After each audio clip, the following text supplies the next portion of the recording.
What's going on, everybody? It's your boy Genius CEO. Welcome to another episode of The Late Show. Today, we're going to be covering more information in the David case.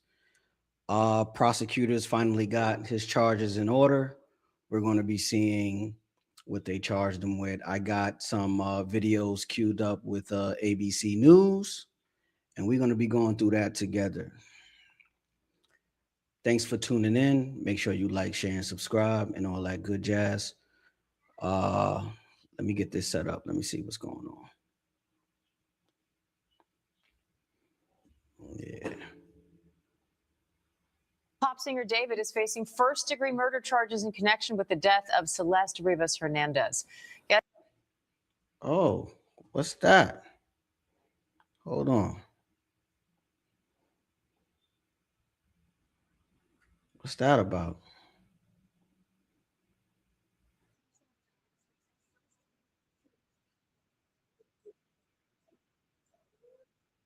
Appeared in court for the first time, pleading not guilty. Hernandez's dismembered body was found. Hold on, I don't know what that error was about. Let me start that over. Pop singer David is facing first-degree murder charges in connection with the death of Celeste Rivas Hernandez. Yesterday, David Anthony Burke appeared in court for the first time, pleading not guilty. Hernandez's dismembered body was found in the trunk of Burke's abandoned car last September. Now, prosecutors say they're confident they can prove he killed the 14-year-old girl, but his attorneys say evidence will show he didn't.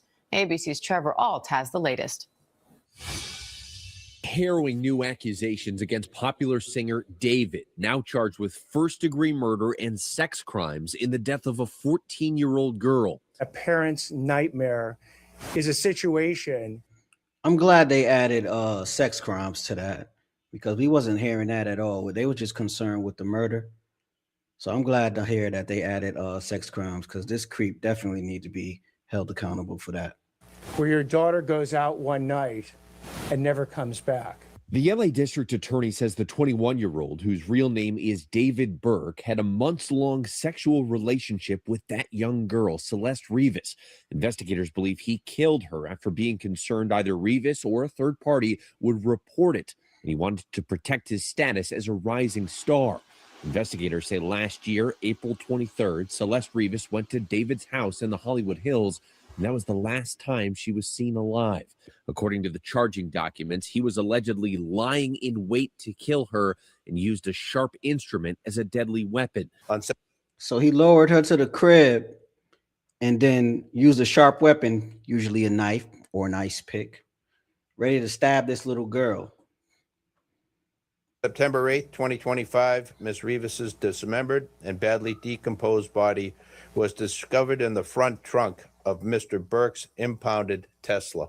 Prosecutors allege in May 2025, David mutilated the body, and the decomposition made the investigation into her cause of death especially difficult. What makes you confident you can prove these allegations? The totality of the evidence, we believe we can prove each and every one of these three charges and the special circumstances and the special allegation beyond a reasonable doubt.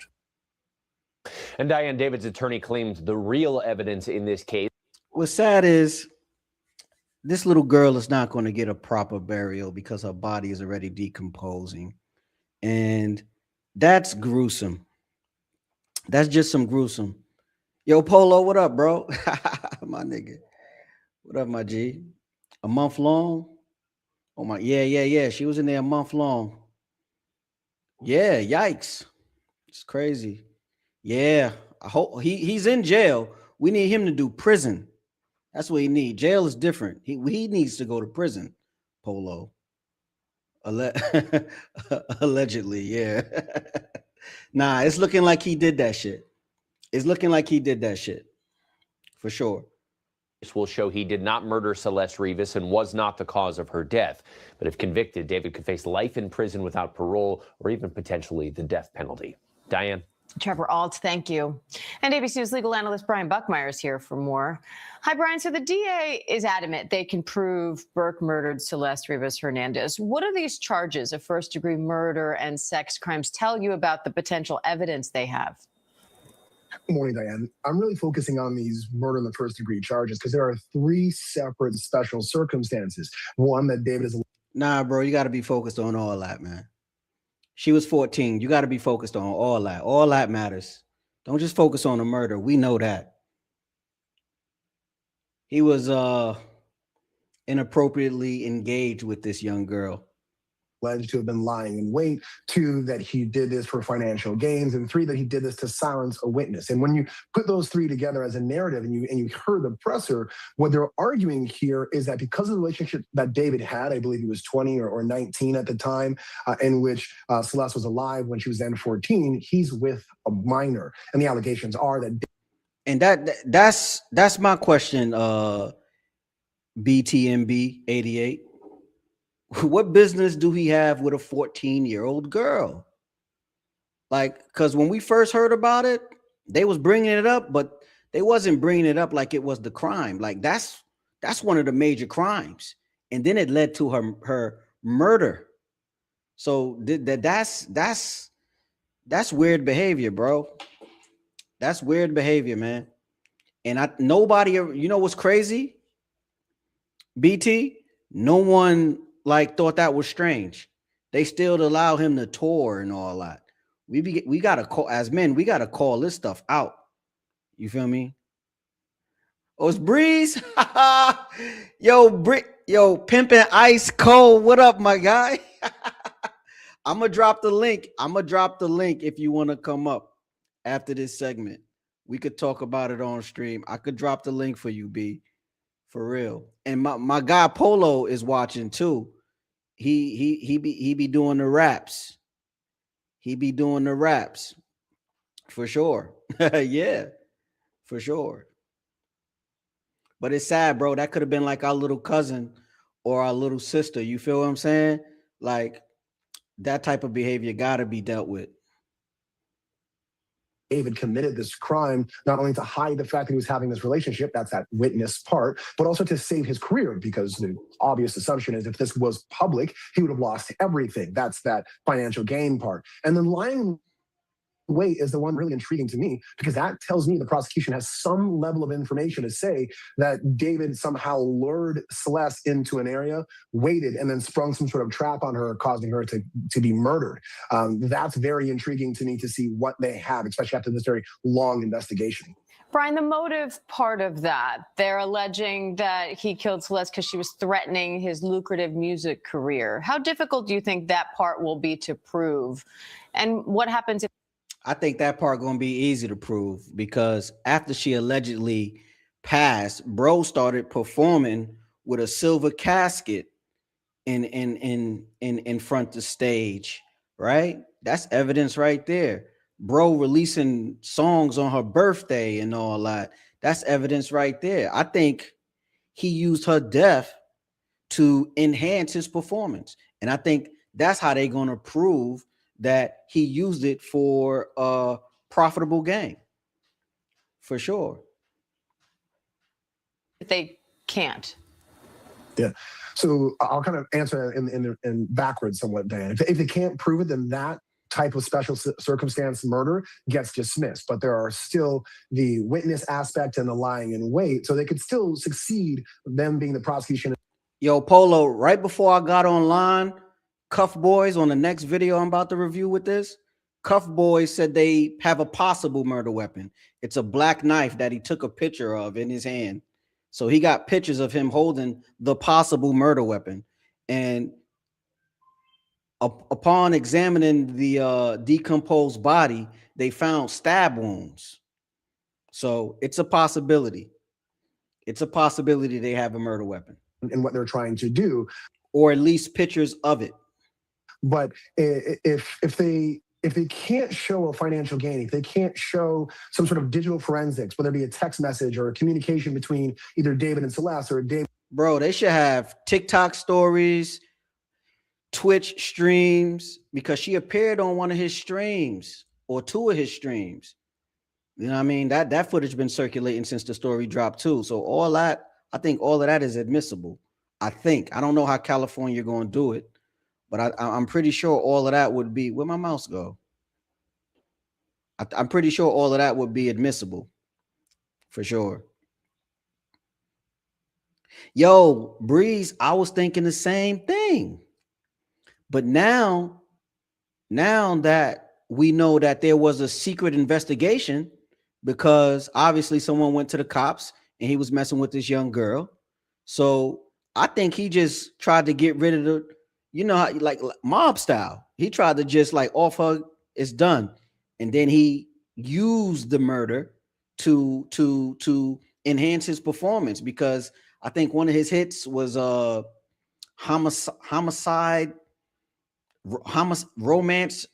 homicide or some shit like that. It was crazy, bro. Yeah, kinda, sorta. It is the city of angels, bro. Some ritual. Yeah, it seemed like it. Yeah, I guess so, y'all. But do you think he can beat it? Nah, I mean, yeah. with Tory lawyer, nah, I don't think he could beat it, Polo. I don't think he could beat it, because if Tory could get locked up without having evidence of his DNA on the gun, he can't beat this case with the body being found in his car up the block from his house he was leasing. You feel what I'm saying?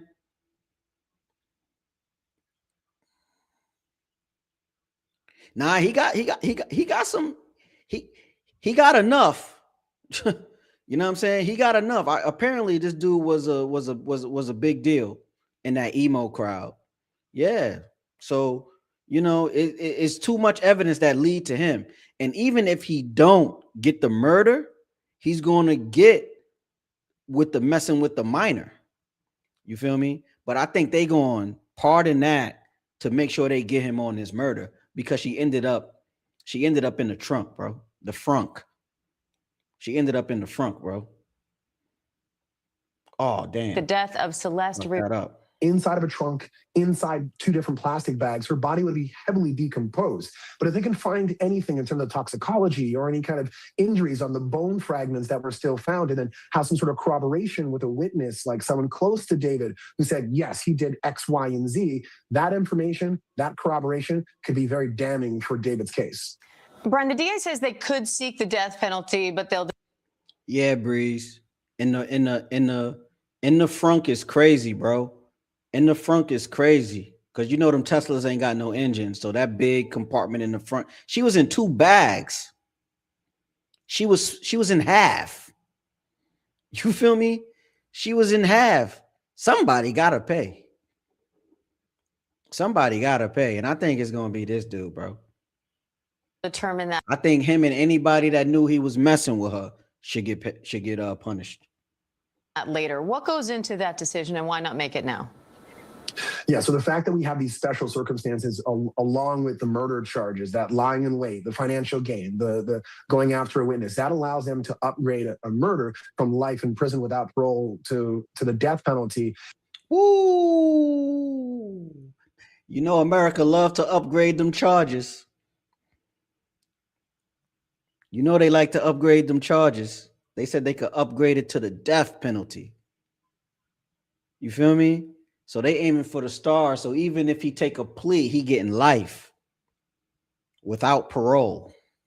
And what goes into this is who the victim is. Are they seriously vulnerable? A 14-year-old girl, I think, would fall into that category. Who is the defendant? What is his record? What is the heinousness of the crime?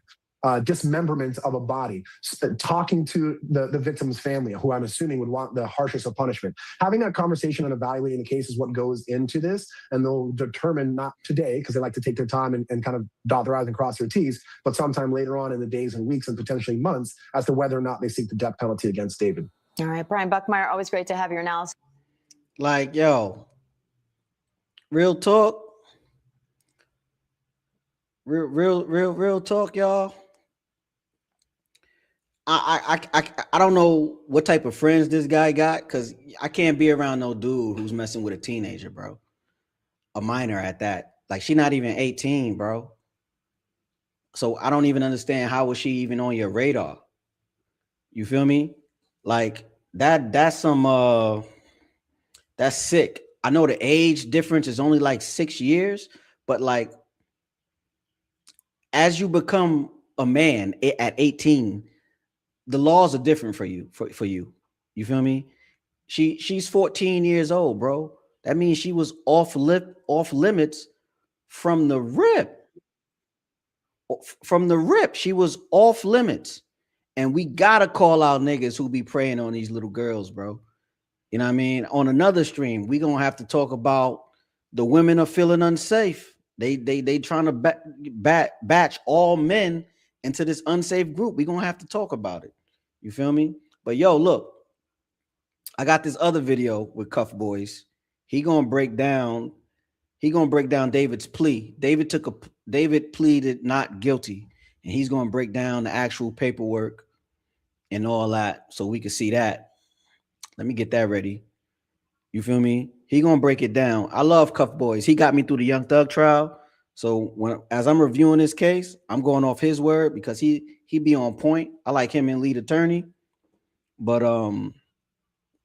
yeah, man. The more details that come out about this story, the more crazier it sound, bro. Like this dude had a weird obsession with this little girl. Guilty, apparently, in court moments ago. David Burke, that's case number 26 CJC F02399. Good morning or good afternoon, Your Honor. Blair Burke, Marilyn Bednarski, and Regina Peter on behalf of our client, David Burke, who's in custody. Thank you. Good afternoon, Mr. Burke. Attorney Beth Silverman to the people, Your Honor. Thank you. And counsel, on behalf of your client, do you waive formal reading of the complaint, advisement of rights, including armed forces and veterans' rights, enter a plea of not guilty, denying any and all special allegations, enhancements, and Yeah, but you know what, Polo? That might be true, but I don't want it to be too soon. You feel me? It can't be too soon. He need a little bit of that frontier justice. You feel what I'm saying? They probably got him in isolation right now. I don't even think he would general pop because he got a little bread, and his lawyers is I think one of these lawyers. I'm not sure if it's the one with the long hair or the short hair, but he got some high priced lawyers. These some good lawyers over here. Like for sure, but I hope it ain't too soon. He got to do at least 10 before they decide to put that needle in him if they give him the death penalty. priors. Yes, Your Honor. And you're requesting a preliminary hearing. Shout out to the 23 people watching on the vertical and the horizontal. Make sure y'all like the video. If you're on the vertical, come over to the horizontal side, engage in the chat. In the period.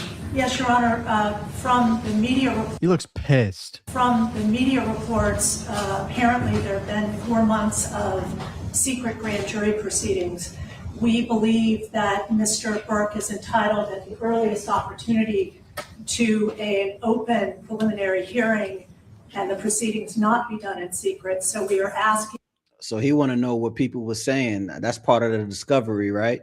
He want to know what people been saying about him so he can know, you know what I mean, what deals to take and whatnot. Nah, G, let them get their information. For a preliminary hearing to be set at the earliest possible date on the 10th day. Your Honor, we believe the actual evidence will show David Burke did not murder Celeste. Yo, Polo, they gonna do more than clip him. You know what I'm saying? That PDF stuff don't fly on the inside. That's with nobody, right? But he got to make it to prison to even get that. You feel me? Right now he in jail.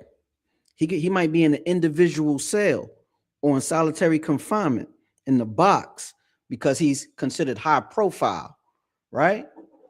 He ain't gonna be with General Pop until conviction, and I don't even know when the trial's supposed to start. They say in June, but it's so much information in the discovery that they think it might not even start in June. It might start somewhere around August, September, November, later this year, or maybe even next year. Look how long Thug had to sit. Rivas Hernandez, nor was he the cause of her death. And we would like to be able to have the evidence come into the light of day at the earliest opportunity in order to establish that. We're asking for April 23rd as a 3 of 10, Your Honor. So they want April 23rd in 3 days for the preliminary hearing. Holy shit, man. Anything from the people? We'll be very happy to put on the evidence that we've collected in this case in the last several months. Look at the state. Look at the way she just said that. Flipped her hair. This case in the last several months. Thank you. So the matter will. Yeah, that yo, that hair flip, she got him. I think she got him, y'all. I think she got him with that hair flip. Yeah. Be set. Plea of not guilty has been entered on behalf of Mr. Burke. The matter will be set in. The matter is ordered assigned to Judge Charlene Almeida in Department. You see that nod?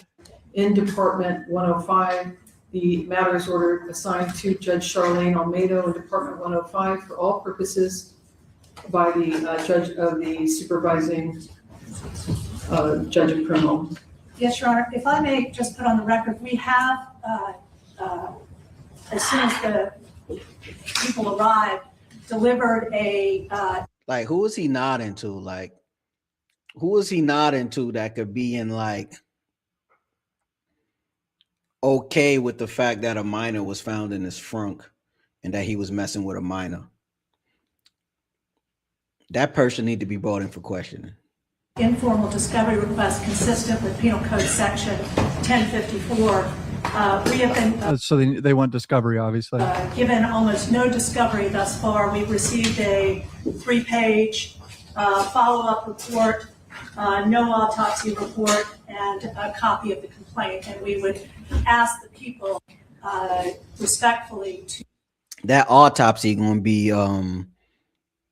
that autopsy probably taking a really long time to find out the actual cause of death, because these examiners, these forensic examiners is working with a decomposed body, right? See, the thing is, when you die, they put you in the freezer and then they embalm you. So to stop the body from, they pump it, they drain all of the bodily fluids, and then they embalm you to kind of, it's like a preservative. So you won't break down. Her body was in the frunk for months. It's already broken down. So I know those forensic people are having a hard time trying to find out an official cause of death. To produce discovery at the earliest opportunity.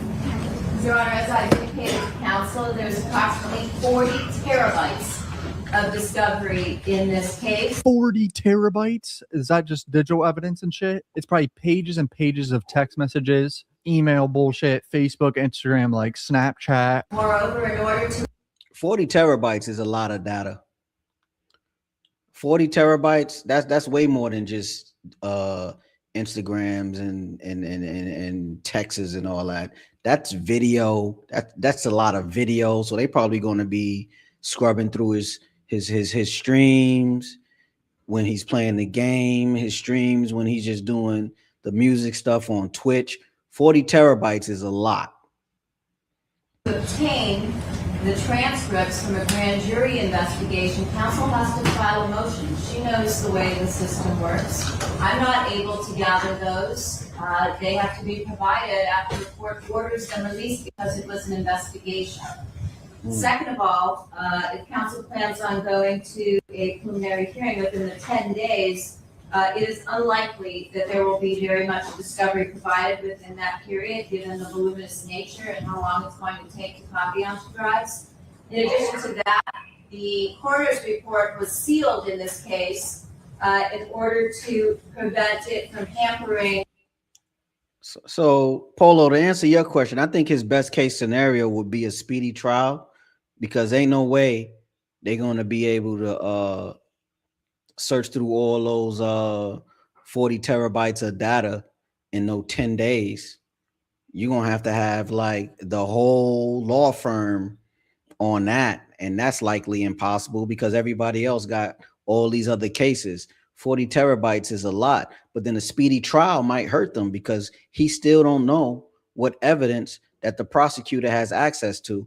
And right now the prosecutor just says she has to file a motion. His lawyer wasn't prepared in court this day to file a motion so she can get discovery. So she got to file a motion with the clerk, give it to the judge, and then the judge will order the prosecutor to hand over the evidence. So apparently the investigation is still going, so they don't have access to complete court documents at the moment. So it's not looking good for him right now. Truthful testimony from witnesses that testified at the grand jury, so an order will also have to be obtained in order to get the coroner's department, which is now the medical examiner's department, to release those materials.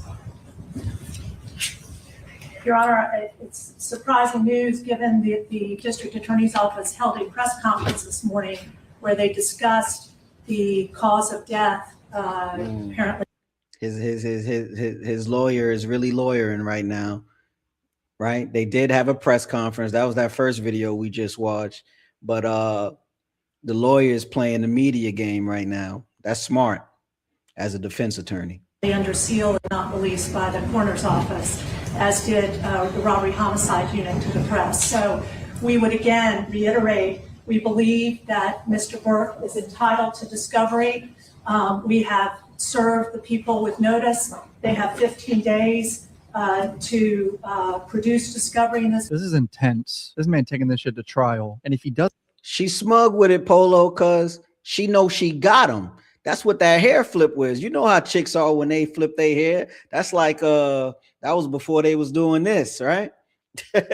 Cause she got him, Po. She got him, big dog. What else you said? That's more than my whole, yeah. And look how long your catalog is. And those are songs. You feel me? So they got all that video, all the text, all the snappy chats, all that. They got all of that. She making it. Yeah. Yeah, she's a great lawyer. She's a great lawyer to play that media game, because now she's when she said that, she's playing to the public. And if she does a press conference, the public gonna be like, hey, you know, justice, you know, black man, all this. Nah, bro. It's a body in your frunk. Nah, bro, we got you. Yo, sit down, no bail. doesn't waive his right to a speedy trial, this has to start in 60 days, right? Or am I tripping? June 20th. Case, we would ask that they do that in conscientious earnestness and as quickly as possible. I'd ask the court to make an order today. We'll take a copy of the minute order ordering the Department of Medical Examiner to release their coroner's report in this case. Thank you, Your Honor. The court will order that the medical examiner release the report in this case forthwith. Thank you. The matter set in Department 105, as the court indicated, April 23rd, 2026, as a 3 of 10 p.m. Anything further? No, not at this time. Bail to stand at no bail. Thank you. Thank you, Your Honor. Wow, both sides seem so confident. No bail. I knew he wasn't getting no bail. You can't get no, like, bro, you're not getting out and it's a body in your trunk. It's no way you getting out and it's a body. It's no bail. Even if it was $10 million, he ain't got 10 million. And his label not willing to put up 10 million, because if the label's putting up 10 million to protect him when he's at this point a known PDF, that's bad business. That's bad business. It's not looking good for Duke. It's not looking good for Duke at all. But yo, look, we're gonna go into another video. This is what CNN had to say. So this is the full-on official press conference that his good-ass lawyer, she is a good lawyer for bringing it up. This is the press conference that the lawyer was talking about right here. Hold on, let me pull that up. This is the press conference the lawyer was talking about right here, right? So listen to this. Listen to these charges. Announcing the charges against David Anthony Burke, the musician known as David, spelled D4VD, in connection with the brutal and horrific murder of Celeste, a 14-year-old at that time. These charges include the most serious charges that a DA's office can bring. That is first-degree murder with special circumstances. The special circumstances being lying in wait, committing this crime for financial gain, or murdering a witness in an investigation. These special circumstances carry with it, along with the first-degree murder charge, a maximum sentence of life without the possibility of parole or the death penalty. The determination on whether or not the district attorney's office will seek the death penalty will be made at a later time. Before I get into the actual charges, and there are additional charges. Yo, is it just me, or do these officers got a lot of stripes on their sleeve? I see 1, 2, 3, 4, 5, 6, 7, 8 stripes on his sleeve.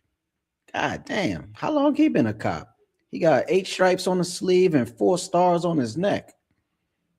Damn. Is against Mr. Burke, including continuous sexual acts, lewd and lascivious sexual acts with an individual under 14 years old, and mutilating a human remains of a body. Before I get into the description of these charges. That's the part that was so sad, y'all. She was found in pieces. She was found in pieces.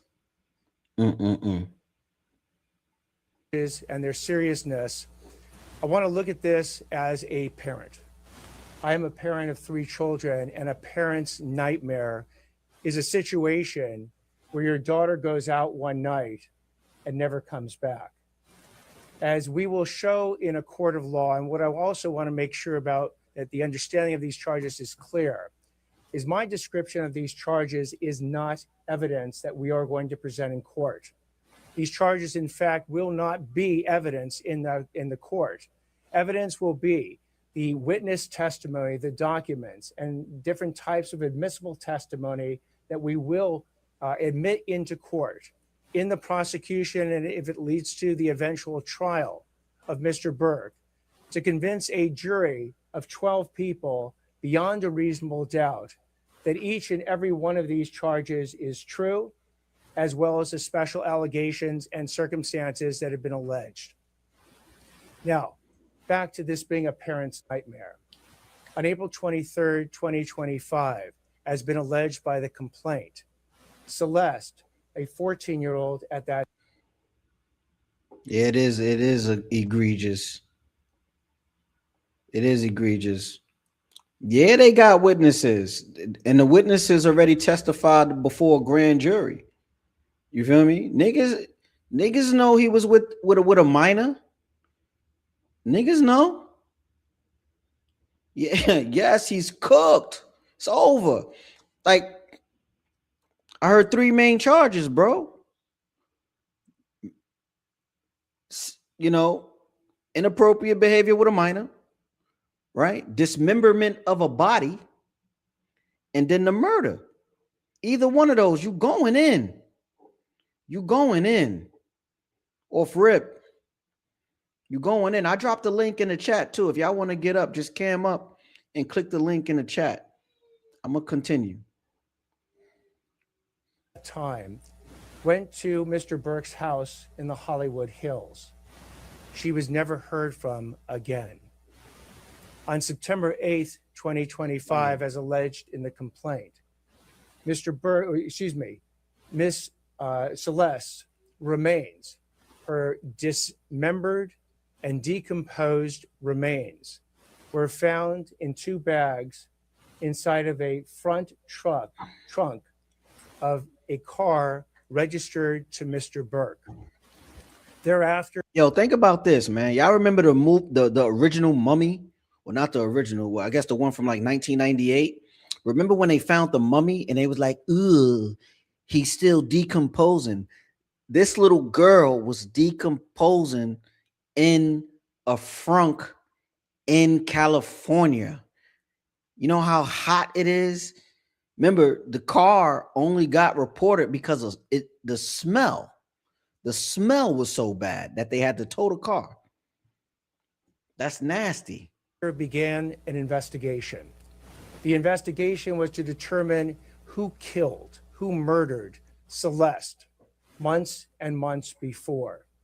That investigation was carried out in unison and in partnership between the LAPD's Robbery Homicide Division and the District Attorney's Office. At every point in the investigation, through the arrest and the filing of charges, the LAPD and the District Attorney's Office have worked in lockstep. There's been no disagreements amongst these entities in deciding how to proceed with this case, ultimately leading to these charges today. So what you have as well with these charges is that, again, there are 3 sets of charges that have been brought. The first-degree murder with special circumstances, and again, those special circumstances are lying in wait. That Celeste went to Mr. Burke's home on the night of April 23rd, 2025, as alleged in the complaint, at his invitation, and again, was not heard from again. The second is a special circumstance being that this murder was committed for financial gain. As the evidence will show in court, the financial gain was... I think that financial gain evidence will be that casket and that releasing the song on her birthday. You feel me? Special circumstances. For Mr. Burke to maintain his very lucrative musical career that Celeste was threatening. So it's a possibility that Celeste told him, look, I'm about to go to the cops because you acting weird and I don't like it no more and I want to leave. And if you don't do something about it, I'm going to the authorities. And he lured her over there and then dismembered her body or got somebody else to dismember her body because they don't have no footage of that. On that particular night. The third charge, in addition to lying in wait and for financial gain, is murdering a witness to an investigation.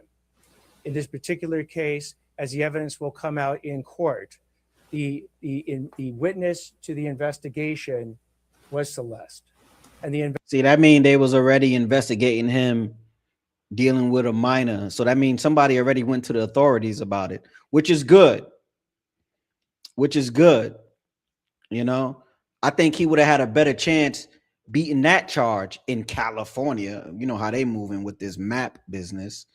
Oh man, that's another stream. When we talk about maps, they getting into a whole nother situation. Maps, when you hear people, if you're a parent watching this, right, and you hear them talking about maps, or you see like a flag that have like baby blue, powder blue, white, then like powder pink, baby pink, that flag represents the map community. The map community stands for minor attracted persons, right? That's what that means. It don't mean that they acted on it, but it means it's a minor attracted persons. So look out for that term, maps. What you say, Batman? That seems halfway right. We're missing something. What you think we missing, man? I dropped a link. You could jump up. Let me drop it again in the chat. What you think we missing, man? Because, man, yo, yeah, he's super cooked. Yeah, he's done. He's done. Freakazoid, but beyond Freakazoid, you heard? If you're talking about that maps, that's beyond Freaka. And it was crazy, Breeze. They trying to normalize it. The maps people is trying to get in with LGBTQ, or whatever other alphabet they added to the front of it. And the LGB community is like, the T and the Q don't even need to be involved with us because they something totally different. That whole community is something different right now, bro. And I agree. They need their own. I say, yo, give them Rhode Island. Give them their own state at this point. For sure. They got that little blue and white symbol for the boys too. Yeah. Yeah, it's getting mad. And you know what's crazy, Breeze? I was telling them when they was like, I believe the year was, I think it was 2019. Yeah, because I just stopped working sanitation at that time. I was in a creative space, right, Breeze? And like I'm conversating with these non-binary and two-spirited people, right? And I'm like, y'all like are like, I told this one, they, whatever, right? I was like, y'all kind of like opening the way for PDFs, and they like, oh no, that's the extreme. It was the extreme in 2019. Here we are 7 years later. They got a flag, they got a movement, they got the trans people in Congress trying to lower the age for porn sites so that children could watch it, as far so it's considered sexual education. It's like they blurring the lines of morality, and they coming for the kids. You feel me? So it's real freakazoid stuff, bro. You really got to watch out where you put your kids, man. They've been trying to make age. Yeah, they have. They had us locked in the crib, right? Remember that big thing that was going on with the kids, the people luring kids into doing strange things on roadblocks, right? It's getting crazy. Yeah, they making really, man. I dropped the link in the chat. Click the link in the chat. Come up so we could talk about it, bro. Like for real. Oh wow. I think she saw something she wasn't supposed to see, so it had to be addressed. I don't think he did it. I think he allowed it and gave her up. So that means it's conspiracy. I think conspiracy come with a 25-year sentence, 25 to life sentence, right? Conspiracy to murder charge, right? Conspiracy charge. That come with, I know, at least 20. I know that. Right?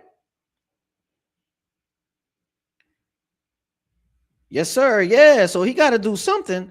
But you know, like my man Paul was saying, he gonna get flipped when he get up top because, yo, bro, you was messing with a minor at the end of the day. You feel me? You on the train? All right. Yeah, this is wild, bro. Investigation was into the lewd and lascivious sexual acts committed by Mr. Burke. It is the subject of count 2 of this complaint with Celeste while she was under 14 years old.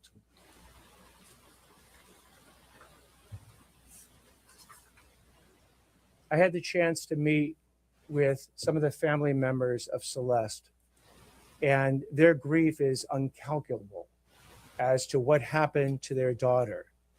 What they have demanded, what we have assured them that the district attorney's office working with LAPD would give them is the idea, is the proof beyond a reasonable doubt on who killed their daughter, on how. See, I don't know if y'all been following the case as much as me, but what I learned is that Celeste was in therapy since she was 11 years old. So for the last 3 years of her life, she was in therapy, and she was talking with the therapist, explaining that, you know, the home was too strict. And that's kind of like the norm in like Latin homes. I think she was Ecuadorian, right? Celeste Hernandez, I believe is Ecuadorian or Venezuelan. I think it's Ecuadorian. I heard her say I'm Ecuadorian when she was arguing with the people. And I think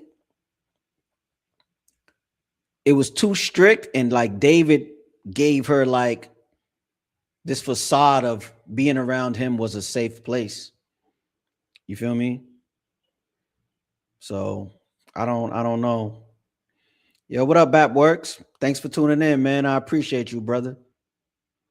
For real. So yeah, and with that, I was saying on my last stream I did about David that like you can be strict, but sometimes it's key to insert a little bit of gentle parenting so that your child can feel safe at home, so they don't feel like they have to be outside the home to feel safe. You know, home should always feel safe for children, women and children. I see you ladies. I ain't forget about y'all. The house should feel safe for women and children, and especially the children, because as a dad, I got 2 daughters, I got 3 little boys. I can't imagine hearing that my child has been dismembered and found in a trunk and her body's already decomposed. That means it's a closed casket. You feel what I'm saying? And as a parent, the worst thing that can happen to you is to end up having to bury your child. You know what I mean? So when it comes to parenting, we gotta have that.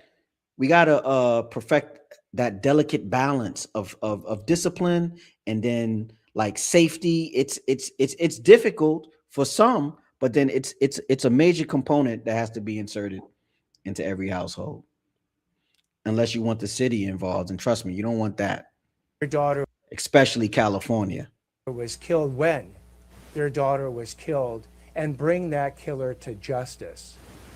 That killer that we have now charged is David Anthony Burke. We will have questions after I speak and Chief McDonald speaks. At this point, I invite Chief. This dude initials is DAB, David Anthony Burke.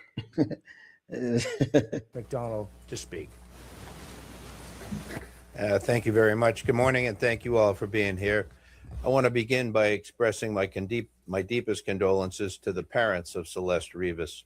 No parent or any human being should have to endure what you've gone through.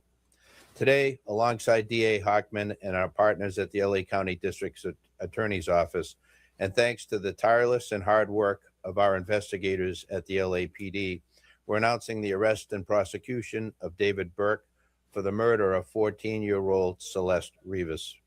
Throughout the 7-month investigation, this department has faced criticism for how we handled the case and for our decision not to provide details. I want to be clear about something. My duty is not to fuel speculation, it's to deliver justice, and that requires patience and discipline on everybody's part. Yeah, man. I mean, from all the information that was released at first, like the internet already solved it. The court of public opinion already got this man being guilty. And the difference is cops and detectives and prosecutors, they got to cross their I's and dot their T's. So they got to get the actual facts. We can all speculate that this man is innocent or guilty, but the facts will come out and they got to do their job. And sometimes, you know, it takes time. It takes time. Look at the Young Thug case.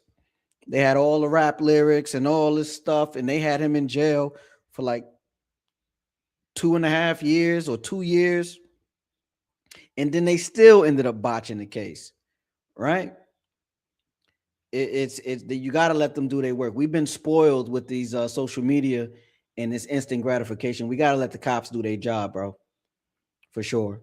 So I was kind of tight that it took so long, but when they made their arrest, he ain't coming out, no bail.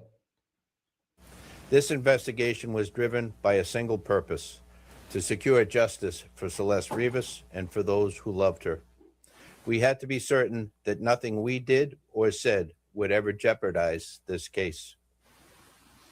Ms. Rivas was a reported runaway from Riverside County. During the course of our investigation, detectives learned that she had been involved in a sexual relationship with Mr. Burke when she was a minor and he was an adult. That's the initial investigation that he was tampering with. So more charges is going to be thrown on to this case with those special circumstances,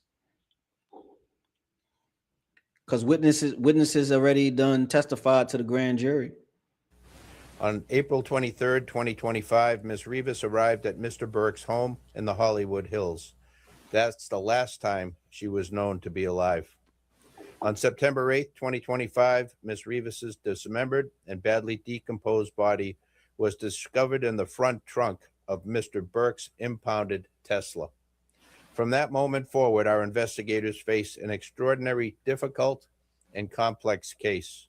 The condition of her remains delayed the medical examiner's ability to be able to determine cause of death. See, yeah, I know that's difficult, man. You going through you're going through rotten human flesh trying to see where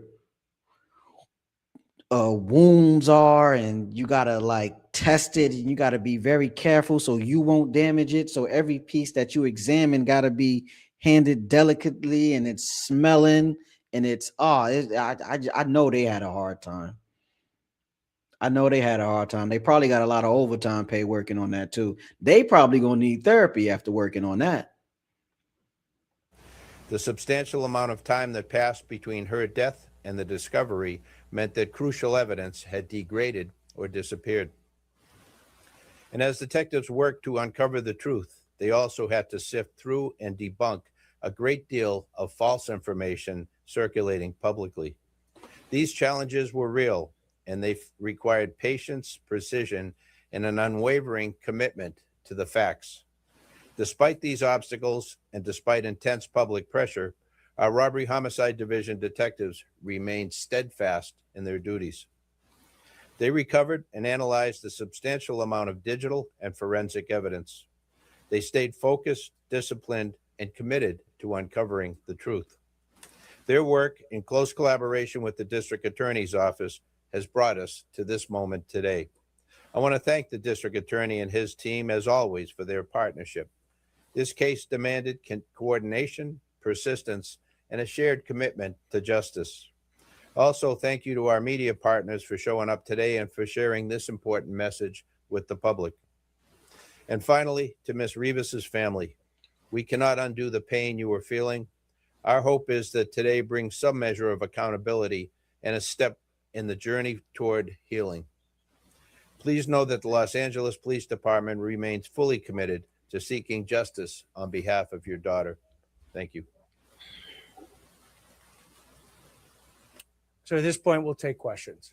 Anything more you can tell us about the fact that she was a witness in the coming investigation, that she reported the abuse, who was doing that investigation? The details of the allegations that have made, particularly with that special circumstance, will be produced in court.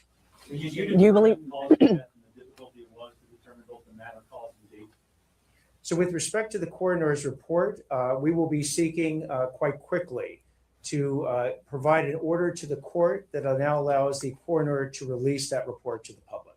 Do you believe that he acted? From the BBC, between the finding of the body of Celeste's body or her remains, why has it taken so long for an arrest to be made? I think the police chief got it right, that in a situation where you don't have an eyewitness account, or we can't point to a video that shows the killer killing someone, you have to go through the very rigorous and thorough investigation to look at all the digital and forensic evidence. You have to speak with witnesses, often who are cooperative and some who are not cooperative, in order to obtain all the information necessary to decide who did what, when, how, and what their mental state was at the time. That is what we've been doing over the last, between September 8th, roughly, and today when we bring these charges on April 20th. So again, it's a type of case. So she was last seen alive in September. I mean, she was last seen alive in April 2025. She was found in September 8th, 2025. So that's April, May, June, July, August, September. She was in the frunk for 6 months.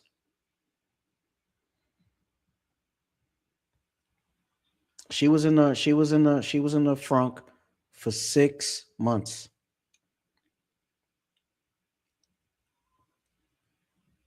And bro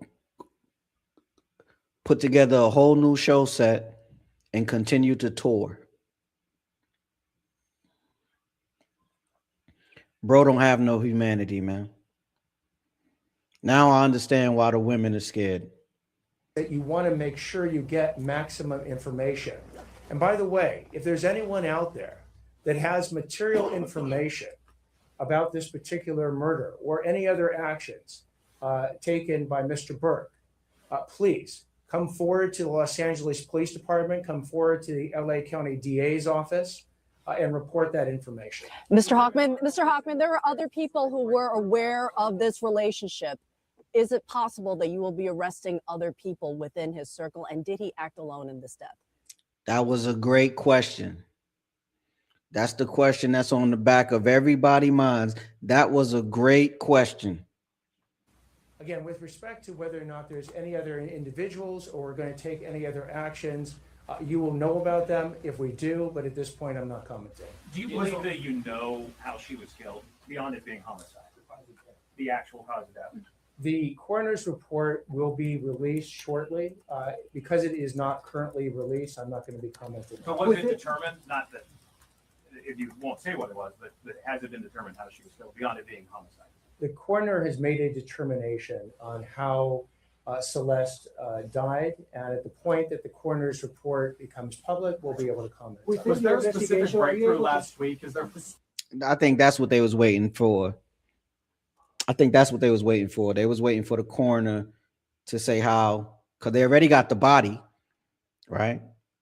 That's one of the main points to proving a murder. You got to have a body, right? To beat a murder, the body got to be gone, but they got a body. Now, the cause of death. He's not commenting. That means they know, the law enforcement knows.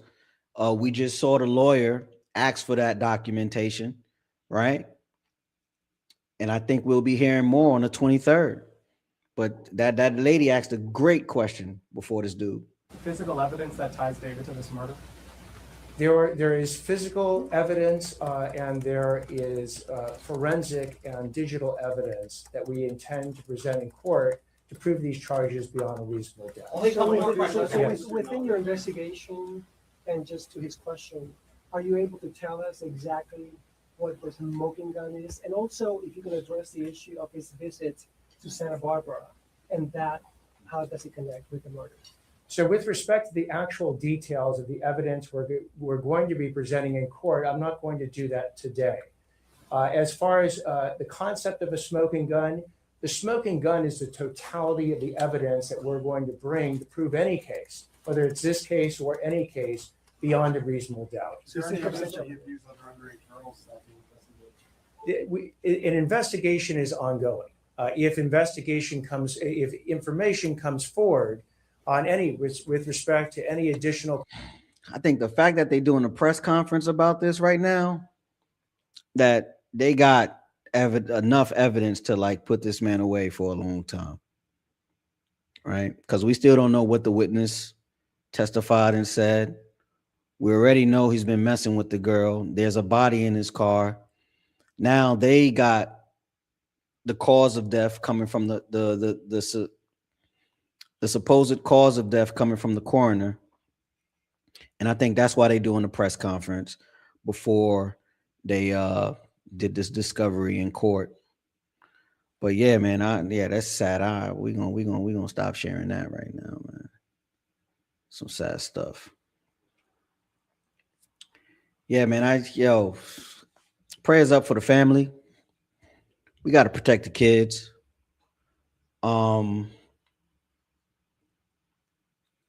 It's just, I'm gonna say the cliche thing. You just can't imagine what these parents are going through to find out that their young daughter, who they tried to protect, who they put in therapy, they were at least trying to make the home a better place for her to stay, right?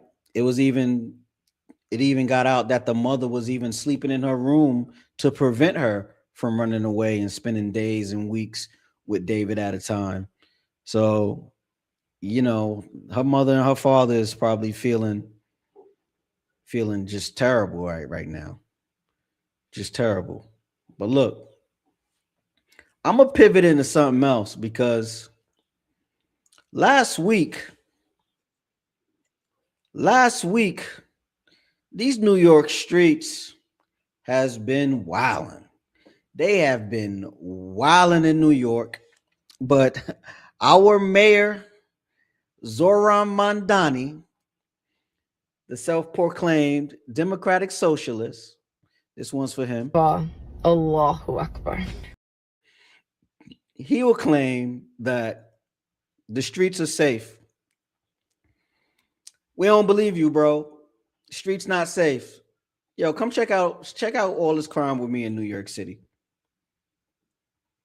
That's just this week, past 7 days. Case of mistaken identity leads to a violent arrest caught on camera. And a man with a machete is shot by police in Grand Central Station. Plus, I didn't do it. I didn't know what was going to happen. The suspects in the deadly shooting of a baby go before a judge. Right now, Fox 5's Crime in the City. For our first story this week, we begin in Cobble Hill, Brooklyn. That's where a violent arrest inside a liquor store is now under investigation. Look at that. Cops messing up, beating somebody up, mistaken identity. Look, they was wailing on him. They was wailing on him, and it wasn't even the guy.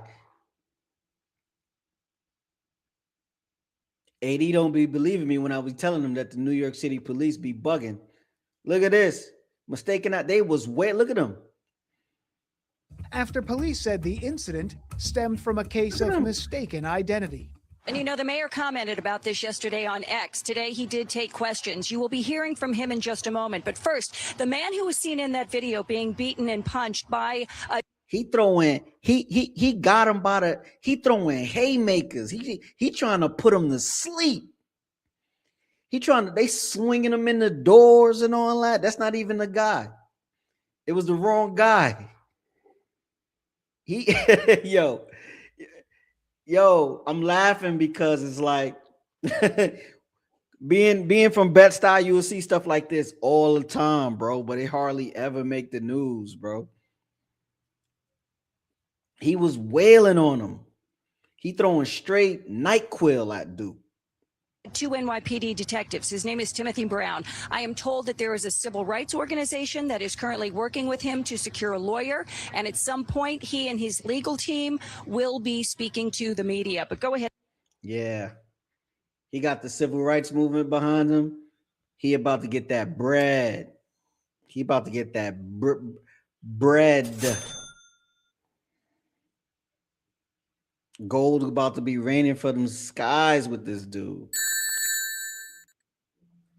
He deserved it too. They was throwing sleepers at him. Take a look at this video here. Once again, this viral video. This all went down about 4 o'clock on Tuesday afternoon. Now, two narcotics detectives from Brooklyn North. You can see them there. They are punching Mr. Brown. They are, in one case, kicking him twice. Then he crashes into a shelf. Damn, it looked like he damn near like broke his rib. It looked like. Watch the. Two narcotics detectives from Brooklyn North. You can see them there. Wow, wait, where that one hit? Where he hit him right there? Tuesday afternoon. Now, two narcotics detectives from Brooklyn North. You can see them there. They are punching Mr. Brown. They are, in one case, kicking him twice. Then he crashes into a shelf of glass bottles. They drag him to the door. And there is a woman on the video. You can hear her voice. She's the one that's recording the video. And she continues to yell at the two detectives, "Why are you punching him?" The detectives, in the meantime, they are continuing to yell at Mr. Brown to stop resisting, to roll over and put his hands. He literally kicked him in the ass right there. And now my camera acting up. This is wild. Yeah, he literally kicked him in the ass. Watch this. Look. They are continuing to yell at Mr. Brown to stop resisting, to roll over and put his hands behind his back. Now, the NYPD is telling Fox 5 that the detectives, as well as other undercover police. Once they got you on the ground, just roll over and put your hands on your back, bro. Behind your back, man. For real. Because you just going to get a worse beating. You already lost. But you're going to win. You lost the battle, but you're going to win the war, man. Saying go sit down, go to the hospital, get that lawsuit money. Officers were conducting a drug sweep operation after the community here complained about drug dealing. Now, damn, he just stomped on his hand. He just stomped on his hand, y'all. One undercover officer had just bought crack cocaine, according to the NYPD, from a suspect. Man, stepping on his knee? What if he got knee problems? Look at him stepping on his knee. And the department says the detectives were given a description of another suspect that matched Timothy Brown's. However, police, as we now know, and as we knew late yesterday, had the wrong man. Here, he's standing on his knee like Captain Morgan making a phone call. Here's the sound. Here's what the mayor had to say earlier today.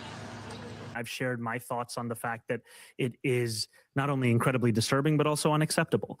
And that investigation, as it continues, these two detectives have been placed on modified duty. And as we have updates in that investigation, he can't fire them just yet. They ain't got enough police up here in New York, man. I think we like 10,000 cops short, right? Can't fire them. Modified duty. They still getting a check. Look at that. Y'all gotta watch this guy right here, man. He's a smooth talker. He's a smooth talker. I see how he won. Bro don't answer questions directly. He talk around it. And he talks. But if you listen, he never really answered the question. Wants to share with the public, then I will do so. When it comes to delivering on the needs of any community across this city, I have confidence in the NYPD's ability to do so.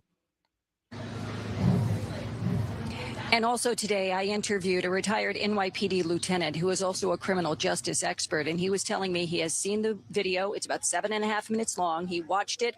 And as far as he is concerned, he says that the two detectives, they acted improperly here, that it was excessive force. Obviously, ain't none of that what they did protocol. He wasn't even trying to fight. He just trying to understand, like, yo, why y'all attacking me? That's wild. It was clearly an example of excessive force. When we look to the force that was used in this video, we had a passively resisting subject. So with a passively resisting subject, the officer should have used restraint techniques, such as grabbing their hands, grabbing his arms, and trying to bring him to the ground that way, not punching the subject in the face or throughout the body.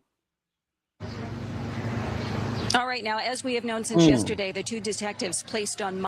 He got a clean one off right there. Look, they're already grabbing him right there. See, right there, you kick him in the... you kick him right behind the knee. That'll get him to his knee. Watch this. Watch how he soccer. He got a clean one off. Watch this.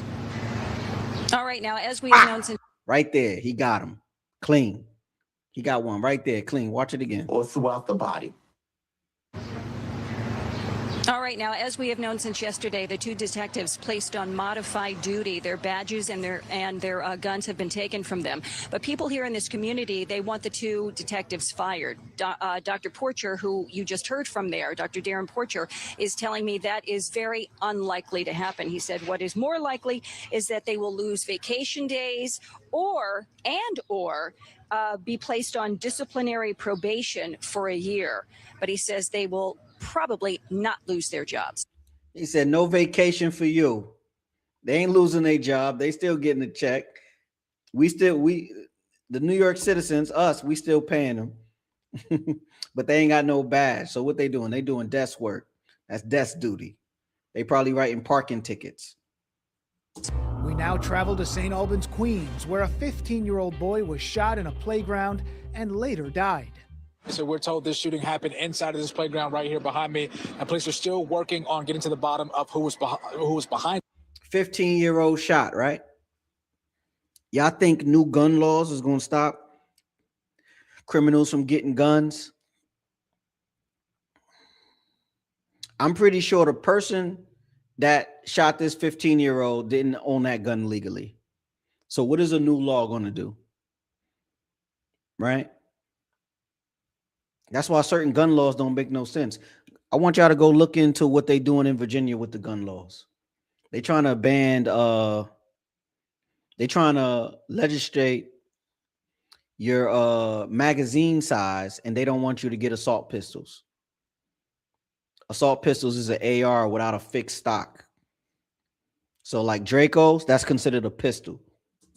And we'll tell you what we know, but take a look at this video here from Citizen App. It was taken earlier here on the scene where there was a large NYPD presence in response to this deadly shooting.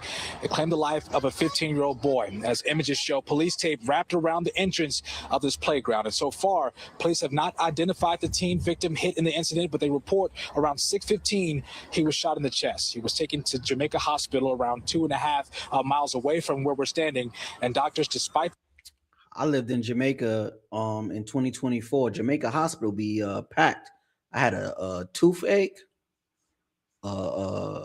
Nah, was it a toothache? Nah, I had like a cut on my cheek in the inside that got infected and it swelled up. And they had me sitting there for like 7 hours to get an antibiotic pill that had that thing go away in about 15 minutes. I was so pissed. I'm like, it was a big pill too. The pill was really like the size of this top. That's how big the pill was. It was hard to swallow. Pause on that, right? And it fixed my mouth. Pause again, real quick, 15 minutes. Their efforts to save the teen's life shared the victim died at the hospital. Now, the fact this happened at a playground this evening. Wait, what? They say he died at the hospital? To save the teen's life, shared the victim died at the hospital. Now, the fact this happened at a playground this evening. Hard to fathom for neighbors here in Queens tonight. I actually walk in this area every single night after work. I go to Roy Wilkins. I walk for 3 miles every day. So to see this as I'm coming off the bus from work is like shocking to me.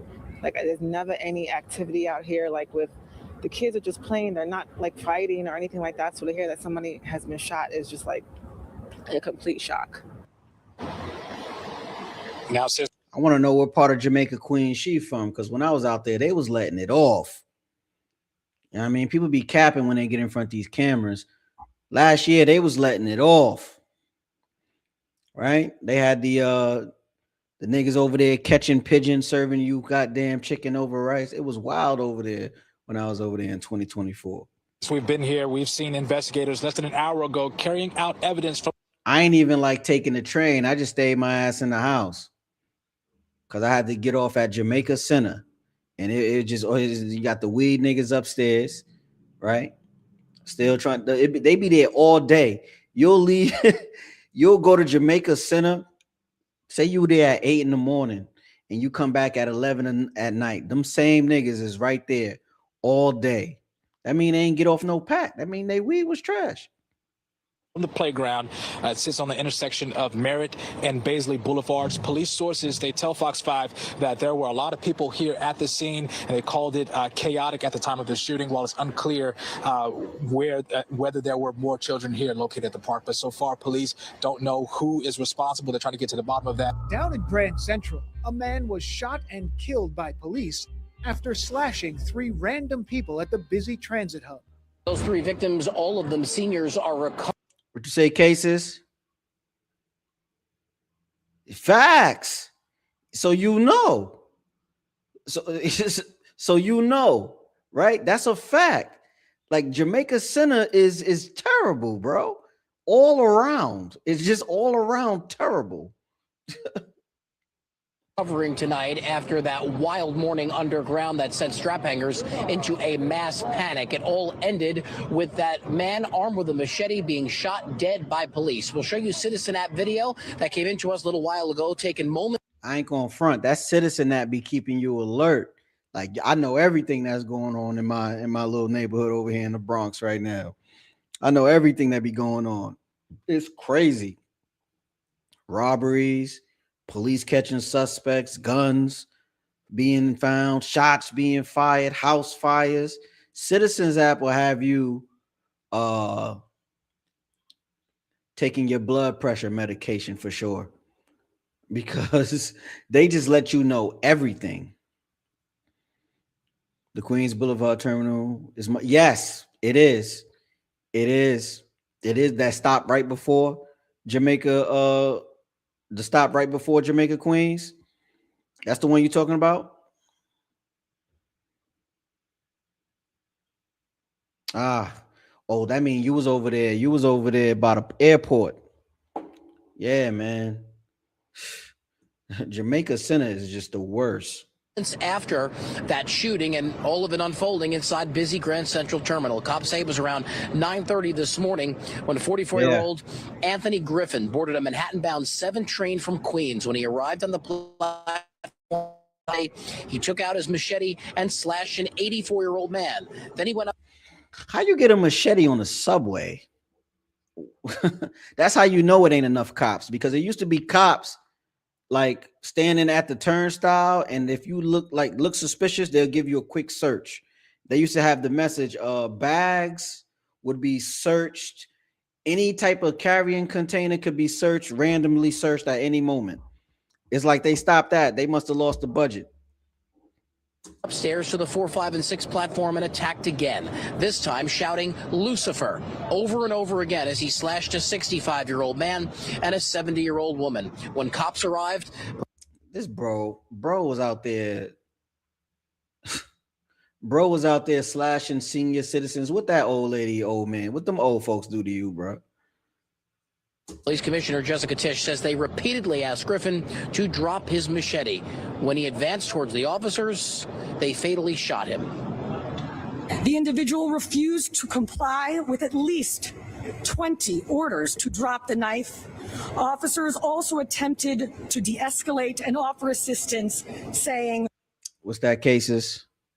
In Manhattan, cops used to be everywhere under Bloomberg." Yeah, Bloomberg did run a better city. You know who I ain't like going to? I didn't like Giuliani. Mayor Giuliani. I got caught up in a lot of sweeps that he did. He used to do random sweeps, and I used to hate that, bro. I was telling Anton Daniels that I couldn't even go to the Chinese restaurant or the corner store, which was only like 400 feet from my crib, without getting caught up in one of them sweeps sometimes. I think it was Tuesdays and Thursdays. Niggas act like I was capping. Do you remember that happening? Good evening, y'all. Yeah, Cases and Cam says good evening, everyone. Say hello.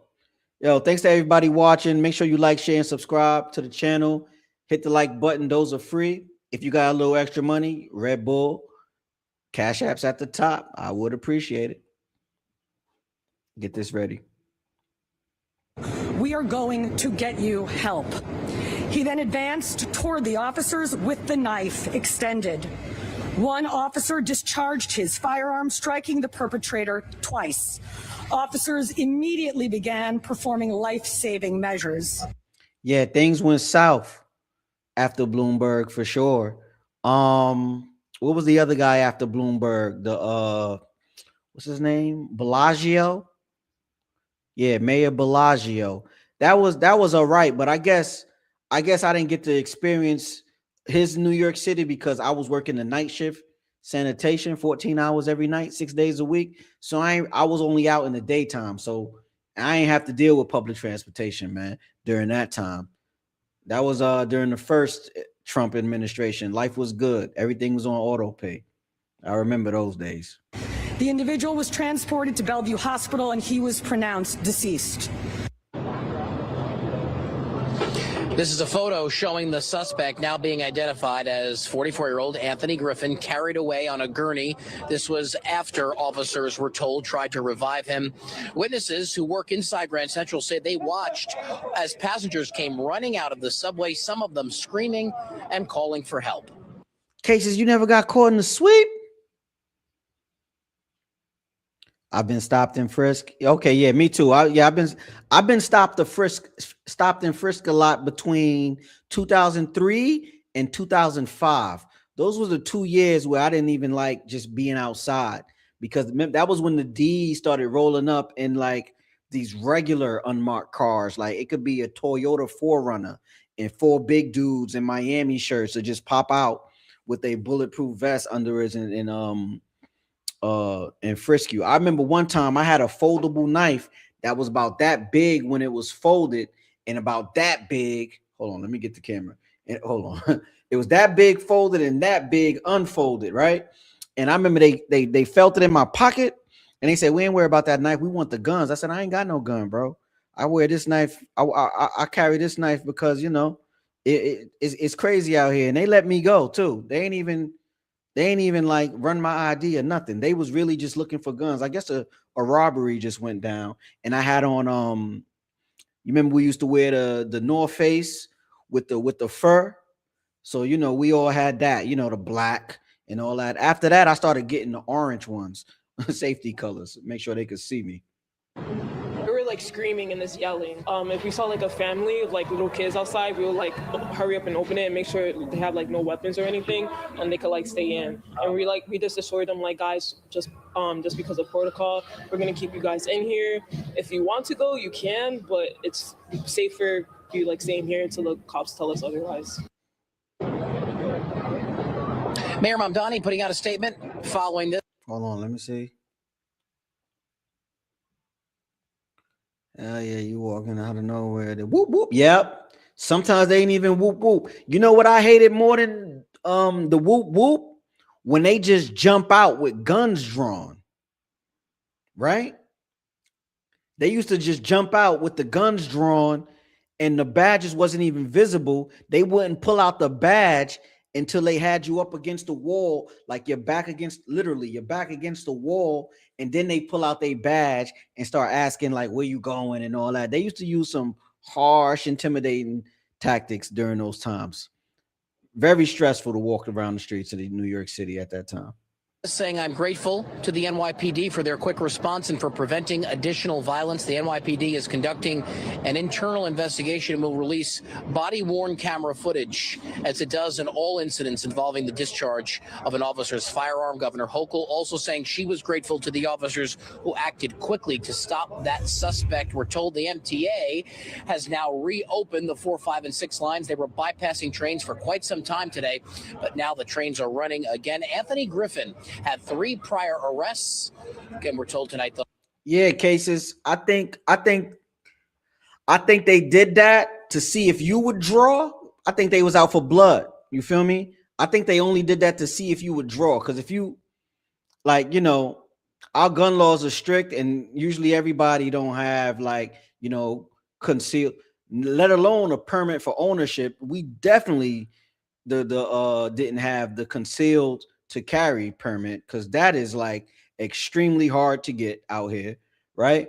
So they did that to see if we would draw so they could just light us up, bro. It was an intimidation tactic, man. That's all that was. But if you got caught and you had a strap, you were done. It's over. I think at that time they was giving you, 10 years a bullet. You getting 5 for the gun if it's unloaded, and you getting 10 a bullet. And then if you had like an illegal one, which was like what I think anything over 10 in New York was illegal, and you know, everybody getting their guns from the South, so they probably had 15, 16.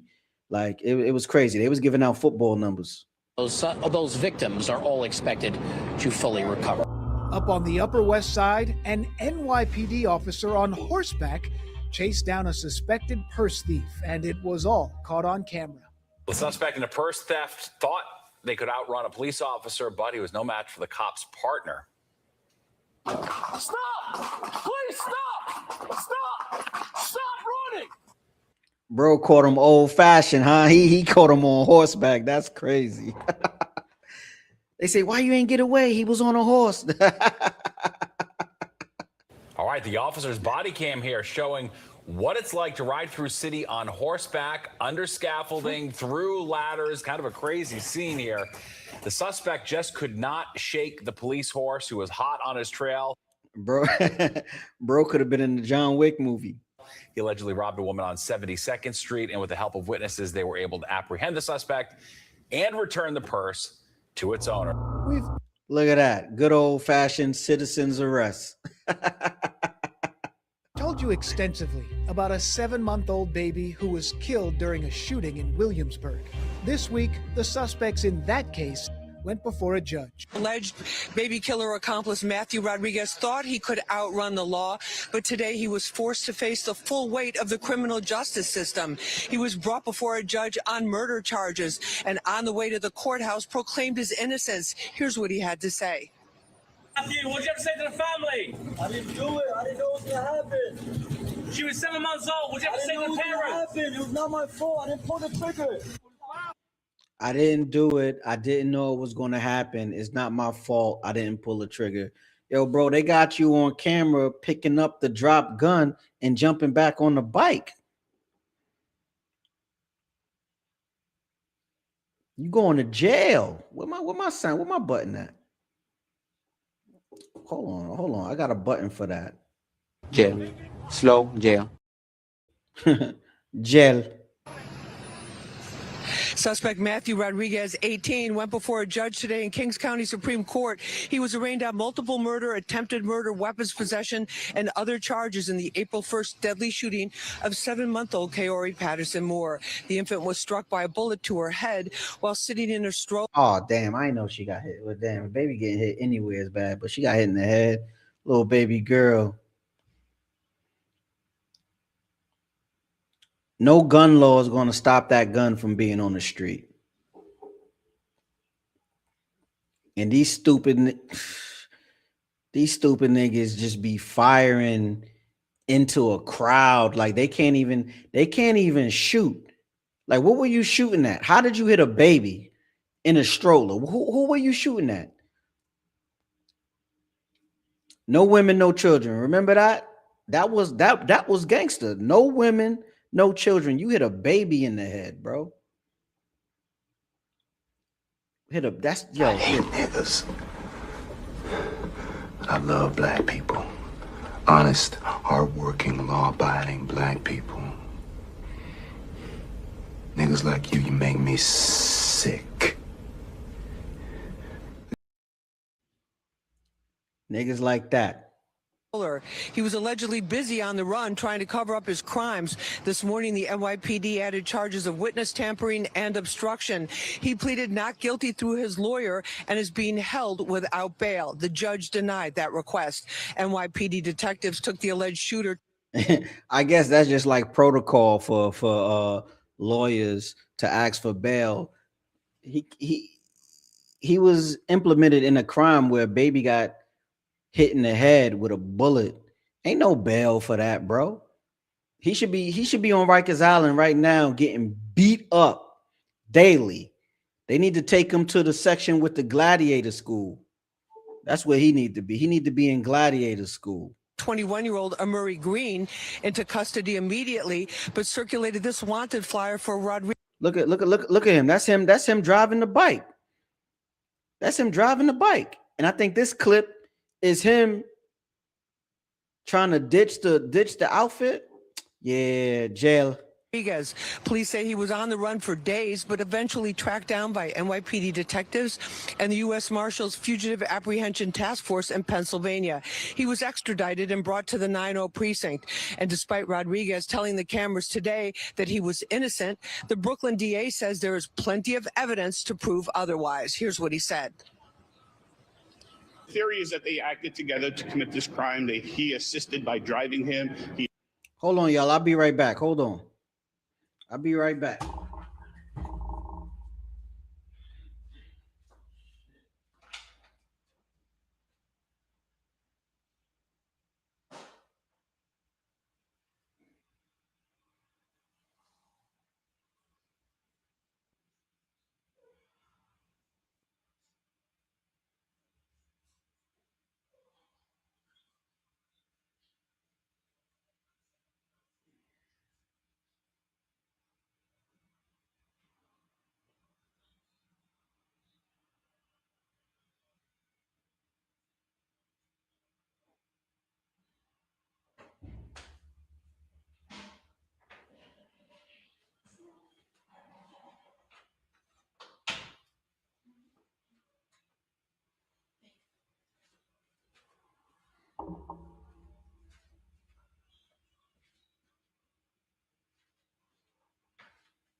Yeah, my bad, y'all. Sorry for the interruption.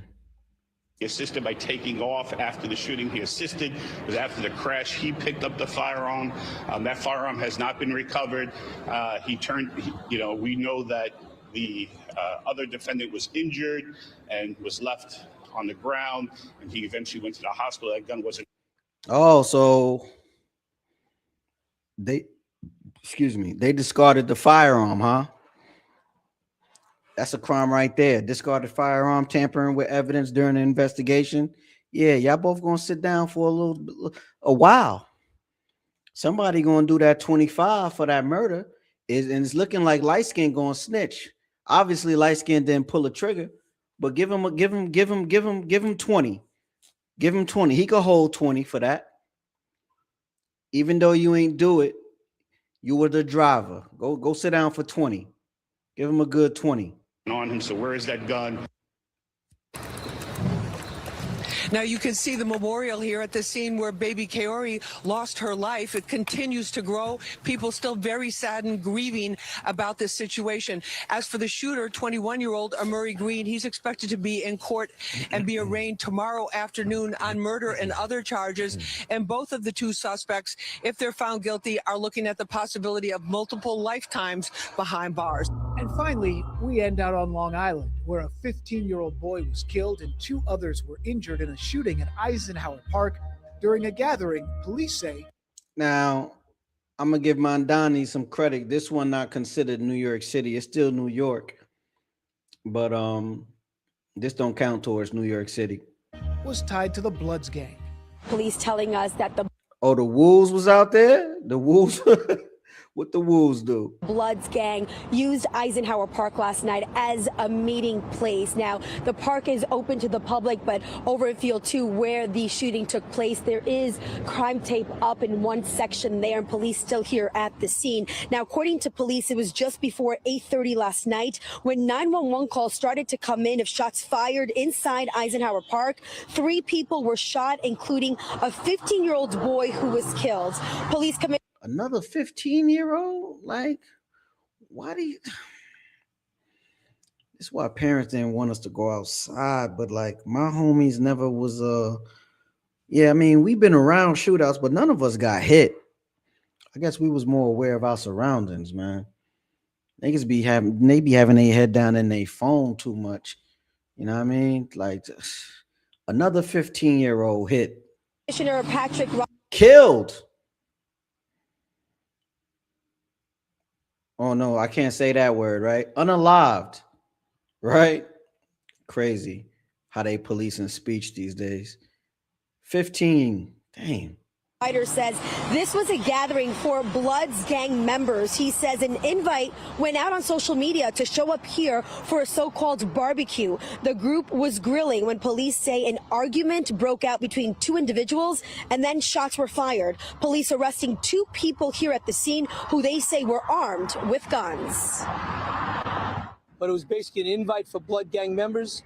One of the victims stated that he was told to come here for a meeting. So that meeting was by the Blood organization. And these kids are from the Bronx. They're from Suffolk County. Oh, not the Bronx. What you doing in Long Island, bro? Well, they're the highway right there. Damn. I haven't found one kid yet that's from Nassau County. We're not going to tolerate what happened tonight. It will be addressed. Well, damn, I guess it does count for New York, right? These niggas is from the Bronx and Suffolk County. Long Island is Suffolk County and Nassau County. Damn. Going forward, there will be no more parties like this in the park. Now we can't barbecue in the park because y'all want to shoot the park up before the summer. Just messing it up for everybody. Now, the shooting happened as the park was closing. Again, a 15-year-old boy was killed. His identity still unknown at this time. As for the other 2 victims, they were taken to the hospital. We got 2 15-year-olds killed this weekend in New York. We got a baby unalived by a stray in New York. Oh, hold on, y'all. It looked like Cuff Boys just dropped a new video. Hold on. Yeah. Cuff Boys dropped a new video talking about the murder weapon. So we could get back into this David situation. Daddy, chill. Facts. We can get back into this David situation. Hold on. Let me get this queued up. Let me get this right. The felony complaint documents have been released in the David murder case, and some people. Hold on. He got the documents. My boy Cuff Boys don't let me down, bro. he be on it. I wonder what he do. He just watch the news all day. But yeah, this video is only 3 hours old. So we're gonna see what's up. He said he got the federal documents being released. So let's get into that. The felony complaint documents have been released in the David murder case, and some people think they figured out the murder weapon. All right, boys, here we go. We got the people of the state of California versus David Anthony Burke. Bro was born in 2005. That is crazy. I graduated high school in 2005. Damn. I'm Unc now. On April 23rd, 2025, County of Los Angeles, the crime of murder was committed by David Anthony Burke, who did unlawfully and with malice aforethought murder Celeste. Forensic data like phone evidence and all that, probably got text messages of him inviting her over on that date. My bad, y'all. I was getting the lower third back. Let me run it back. Burke, bro was born in 2005. That is crazy. I am Unc now. On April 23rd, 2025, County of Los Angeles, the crime of murder was committed by David Anthony Burke, who did unlawfully and with malice aforethought murder Celeste, a human being. So they pinpointed April 23rd through witness testimony, digital forensic data like phone evidence and all that, probably got text messages of him inviting her over on that date. I don't believe this date was public. I know the last known picture of her was early January 2025. It's further alleged that the murder of Celeste was intentional and was carried out, but Guardian Dog, thanks for tuning in. Yes, man, it's been wild, bro. It's been a wild week. We've been taking so many L's this week as a community, right? Especially with all these sisters coming up unalived. I got to do a show about that. I'm gonna need the men to come to the front of the congregation when I do the show. I might have an open panel for that one because we got to have a serious discussion on how to make these women feel safe because they're not feeling safe right now. And if you put yourself in their shoes, which we usually are in their shoes because we be out here offing each other, the women are really scared of the men, man. It's been a tough week, man. It's been a tough week. the defendant for financial gain. It's further alleged that Celeste was a witness to a crime and was intentionally killed because of that fact. She's a witness to her being essayed because she's a minor. It's further alleged that the murder of Celeste was committed by defendant David Burke, and the defendant intentionally killed the victim by means of lying in wait within the meaning, blah, blah, blah. So he planned to do it. This was all a big plan. He lured her to his house. He knew he was going to have to do it because she probably was threatening him at some point. And here's the sharp instrument part. David Anthony Burke personally used a deadly weapon, sharp instrument. Now, here are the counts for the sexual charges: September 7, 2023 and September 7, 2024. And they only saying it's a sharp instrument because she's so, I can't stress this enough, she's so far decomposed. Like, it's disgusting. For a full year time frame. Essay committed by David Anthony Burke. I'm sure they have so many text messages between the two, right? Whatever app it is, they got a search warrant. They got all the text messages. They probably got a phone dump download. Did they ever find her phone? I feel like they never found her phone, if I were to guess. There's so many things we don't know. Count 3. On or about May 5th, 2025, in the county of LA, the crime of unlawful mutilation of human remains was committed by David Anthony Burke. I'm really shocked no one else is charged yet, because I just thought there had to be more than just him involved. Like I really doubt he did this alone, but they haven't charged anyone else yet. But what this means is they're saying she died around April 23rd and she wasn't dismembered until May 5th. So that is what? 12 days of her being dead in his house, figuring out what to do, panicking is what they're alleging. Oh, hold on. Died around April 23rd and she wasn't dismembered until May 5th. So that is what? 12. So they think she was off on the 23rd and was dismembered on May 5th. Here we go. It's getting juicy. It's not looking good. Polo, if you still here, it's not looking good for your boy. It's not your boy, but it ain't looking good for David, man. 12 days of her being dead in his house, figuring out what to do, panicking is what they're alleging. This shit is so disturbing. Now, Steve Fisher thinks he figured out the murder weapon. He says the murder charges filed against David Anthony Burke allege that he lured Celeste to his residence and killed her on April 23rd using a sharp instrument. On April 24th and 25th, screenshots from social media videos and posts appear to show a lateral wound on David's hand. He wrote, "You guys can't bully me anymore" in the caption. So he dry snitching on his social media. He did that. Allegedly. I think he did it though. I think he did it at this point. Look, you guys can't bully me anymore because they was going to tell on you, you freakazoid. Caption. Additionally, photos recovered from an SD card in David's camera show a knife he photographed several months earlier. That knife has ridges on the handle, which, if he held in a stabbing grip and used very aggressively, could produce a lateral wound consistent with the injury visible in David's hand. So here's the picture of the alleged wound. This is literally April 25th, 2025. So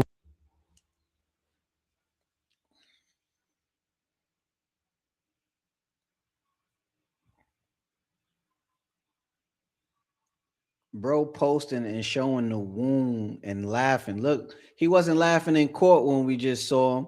Look at his face. He's smiling. He's showing the wound. He thought he got rid of that body. Stupid. Stupid. Heartless. within hours of him murdering her. Crazy shit. I mean, it does look like that could be a wound from a knife. This is the day after he allegedly murdered her. Your prayers have been answered. It's finally here. My album drops tomorrow. Another zoomed in shot of the hand with the alleged wound on it. This picture of the knife handle we've seen before. It could be a wound from her fighting him. In the Brian Koberger case, he had wounds on his hands. He covered his hands up, wore gloves and shit after murdering those 4 college students. There was a sort of veiled threat from the defense there that they want to proceed. They don't want to waive time for a preliminary hearing. They want their hearing in 15 days. The reality of that is that the lawyer trying to rush it because she know he's cooked.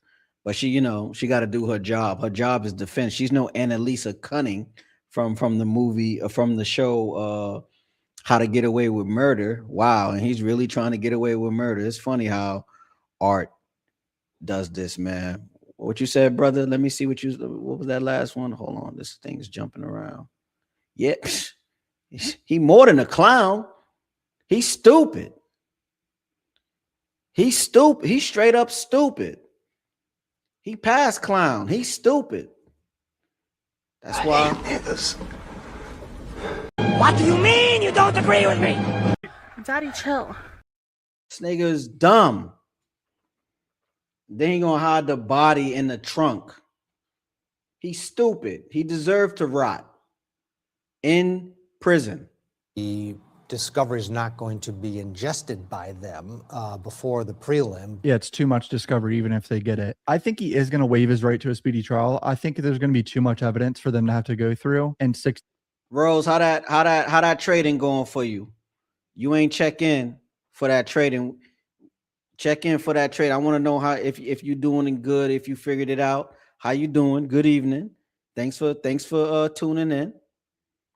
I appreciate you. Make sure you like that video too. Yeah, this is it's more than what I'm starting to think. Sometime during 2012, we entered into a parallel universe. We entered into Earth series because it's getting crazy out here in these streets. days. It's just not possible for certain cases, especially a case like this. It's going to be very complex. A lot of pages and pages of email bullshit, Snapchat, Facebook, Twitter, pages and pages, probably videos of his live streams with Celeste. Because remember, he was on live stream with her. Remember, we already discovered that it's 40 terabytes. That is a lot. So it ain't pages, it's data. On Twitch. It's just going to be tons of evidence. So there's no way this trial starts in June. It's a strategy to push and at least get the state to comply with transferring discovery. Do you think there's any chance that they hold on to this and ask for not only the prelim, but then a speedy trial? No, I think that it's going to have to take its course. But I have to say, Ted, there are 2 things based on the reporting that's out there that are very wobbly and odd to me. As, again, a person who's investigated these cases, I've had bodies in the trunk cases where the person driving the vehicle was not the person who committed the homicide. Damn, he said I had bodies in the trunk cases. Who he worked for, the mob? Like, who is this nigga? Homicide. So prosecutors have to make connections here. And this poor young woman whose body was decomposed and deteriorated, what we are hearing from other news outlets and maybe Court TV as well, is that the medical examiner and prosecutors are in a battle with one another because the medical examiner is not giving the prosecutor the cause of death that they would prefer, and saying that because of the status of the body that they can't make the call as to the cause and manner of death. That is, yeah, like I was saying earlier in the stream, trying to figure out the cause of death on a decomposed body is nothing more than like an educated guess at this point, you know? All we know is when she went over there, she was alive and she never left. She left via tow truck to the pound because she was in 2 bags in the frunk of a Tesla. You feel me? So what I would do is just, I would say through what they call it, laceration, stab wounds or something like that. I don't know what the official medical term is. It's a huge problem. I've had this problem between a medical examiner's office that's an independent agency versus mine, and we don't play well in the sandbox on a case. It can be a brutal, devastating thing to the prosecutors in the case. So that is a thing. I know it's crazy. There's a body in this car. He murdered her. I know that's like what the layperson thinks. They need more than that. If all they have is a body in your trunk, you're going to need to tell this jury how this guy killed her. And that's what he's discussing here. When he did it, what was the murder weapon? Is there any DNA involved? Is there surveillance video of anything? Is there any incriminating text messages? Is there phone tracking data? Like, they need more than just the body in the car. Because the defense is obviously going to go up there and be like, that's another reason why that officer in that press conference was pushing for that SA charge with special circumstances for dealing with a minor, because if he didn't do it, he knew it happened, right? Because I think when he got arrested, they said he was arrested for concealment of a body, right? So I guess now the charges is being upgraded into these more serious charges as they find out more information.